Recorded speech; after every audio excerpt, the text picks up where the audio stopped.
जय गुरु जी। हमारी धरती संत धरा है, ऋषियों, मुनियों, ज्ञानियों, विद्वानों और महापुरुषों के चरणों से सुसज्जित है। सदियों से ये धरा पावन धरा कहलाई गई है। त्रेता, द्वापर, सतयुग और कलयुग, हर युग में ईश्वर ने विभिन्न अवतार लेकर इस धरा के मानवों के पाप और कष्ट हरे। त्रेता, द्वापर और सतयुग का उल्लेख तो रचित है, पुस्तकबद्ध है, हम पढ़ चुके हैं। हमारे गुरुओं और माता पिता ने भी हमें उन युगों की घटनाओं का ज्ञान दिया। कलयुग में हम हैं। हम थोड़ा बहुत कलयुग के विषय में जानकारी रखते हैं। कलयुग अर्थात आज का युग, हमारा युग। हमने अपने इस युग में कई महापुरुषों के विषय में जाना, परंतु आज हम जिन देव पुरुष महात्मा के बारे में विचार विमर्श करेंगे, वो न सिर्फ अलौकिक हैं, बल्कि शिव के साक्षात अवतार माने जाते हैं। ये पूजनीय, वंदनीय, प्रातः स्मरणीय गुरु जी आज के युग के महान प्रवर्तक एवं आध्यात्मिक शक्ति हैं।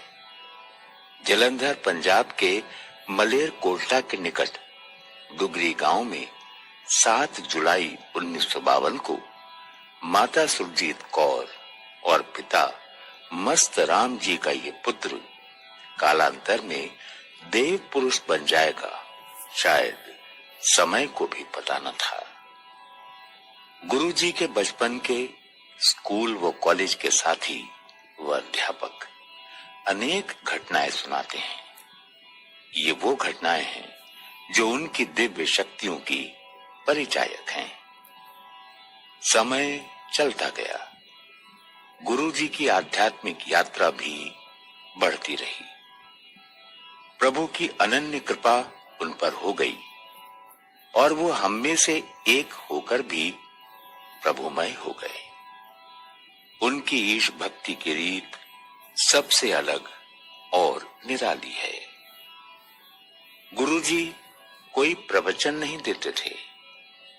व्यक्तिगत रूप से बात करते हुए साधारण वाक्यों में संकेत देते, जिसका अर्थ उचित समय पर कभी कभी कई वर्षों बाद समझ में आया, लेकिन उनको समझना हमारी क्षमता भी नहीं।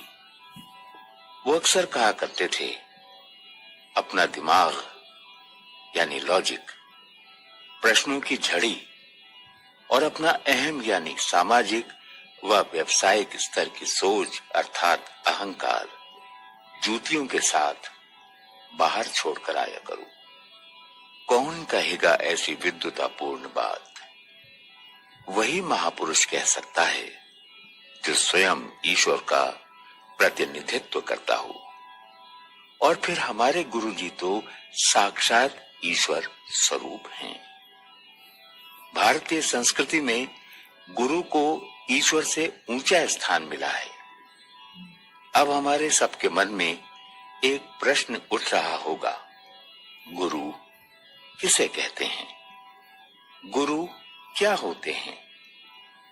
इसकी शाब्दिक परिभाषा हमें उस अतुलनीय अनुभूति व अलौकिक आनंद से बहुत दूर रखती है, जिसे हमने गुरु जी की शरण व सानिध्य में बहुत गहराई से अनुभव किया। उनके प्रेम में स्व को निरंतर भिगोया है और सहभक्तों को भीगते देखा है।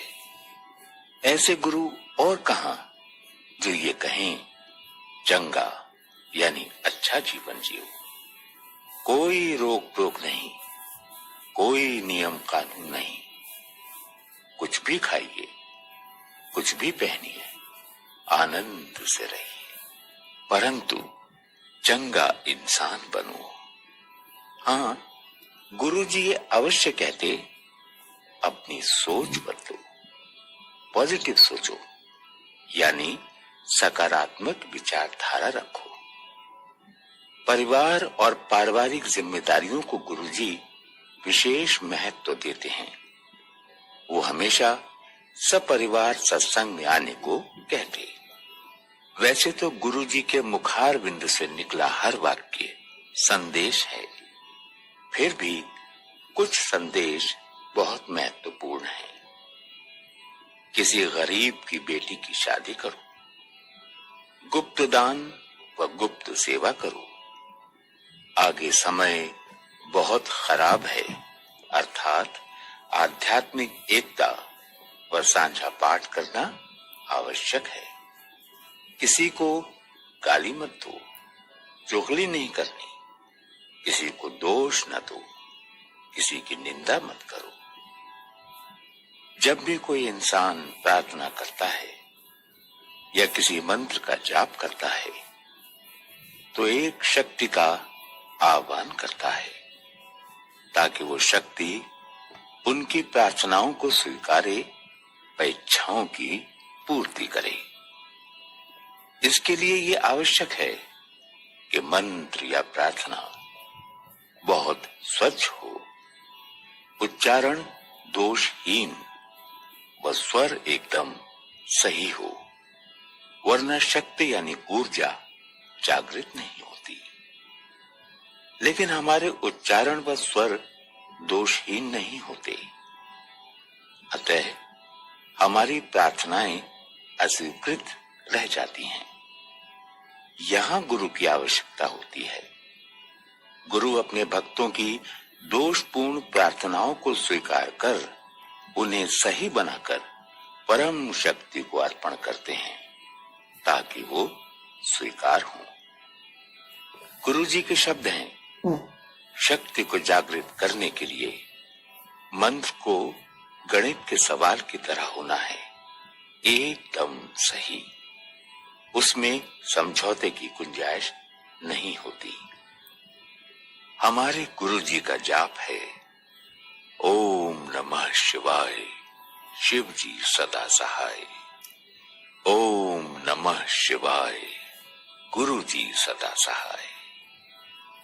गुरु जी का शब्द सुनकर कहीं ये न सोचें कि लंबी दाढ़ी वाले भगवा वस्त्र वाले गुरु जी रहे होंगे। भक्त समूह के सामने गद्दी पर सत्संग में बैठना होता तो गुरुजी शानदार सिल्क का लंबा कुर्ता और धोती पहनते थे। गुरुजी ने कभी भी किसी को बलपूर्वक भक्ति और अध्यात्म की ओर नहीं मोड़ा। वो तो कहते हैं आनंद